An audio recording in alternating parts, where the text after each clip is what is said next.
வங்கி கடனுக்கு அடமானமாக வைக்கப்பட்ட இயந்திரங்களை விற்றது தொடர்பான புகாரில் தனியார் சர்க்கரை ஆலைக்கு எதிராக வழக்கு பதிய சிபிஐக்கு உயர்நீதிமன்றம் ஆணை பிறப்பித்திருக்கிறது. இதுகுறித்த கூடுதல் விவரங்களை நீதிமன்ற செய்தியாளர் மதனிடம் கேட்கலாம். மதன், இந்த வழக்கினுடைய விவரம் என்ன?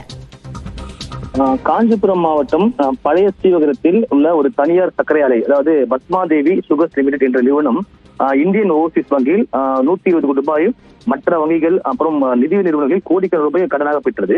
இந்த கடன்களுக்கு அடமானமாக வைக்கப்பட்டிருந்த அந்த ஆலை இயந்திரங்களை கடன் கொடுத்த அந்த வங்கிகளுக்கு தெரியாமலேயே திருட்டுத்தனமாக எடுத்து விற்று தனியார் சர்க்கரை ஆலை மோசடி ஈடுபட்டதாக சிபிஐக்கு புகார் அளிக்கப்பட்டது. இந்த புகார்கள் மீது எந்த ஒரு நடவடிக்கை எடுக்காததால் இந்த புகார் மீது நடவடிக்கை எடுத்து சிபிஐக்கு மாற்ற வேண்டும் என்று ஸ்ரீநிதி பைனான்ஸ் என்ற ஒரு நிறுவனம் சார்பில் சென்னை உயர்நீதிமன்றத்தில் இந்த வழக்கு தொடரப்பட்டது. இந்த வழக்கு நீதிபதி பரத சக்கரவர்த்தி முன்பு விசாரணைக்கு வந்தபோது இந்த ஆலைக்கு வழங்கப்பட்ட கடன்கள் வார கடன்களாக அறிவிக்கப்பட்டு விட்டது. அந்த நிறுவனத்தின் கணக்கு மோசடி கணக்கு என அறிவிக்கப்பட்டு விட்டது.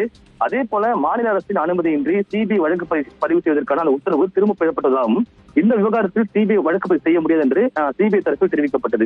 ஆனால் இந்த வாதத்தை ஏற்க மறுத்த நீதிபதி 100 கோடி ரூபாய் மேலுக்கு இந்த மதிப்புள்ள ஆலை இயந்திரங்கள் விற்கப்பட்டு இதில் பண மோசடி செய்யப்பட்டுள்ளது.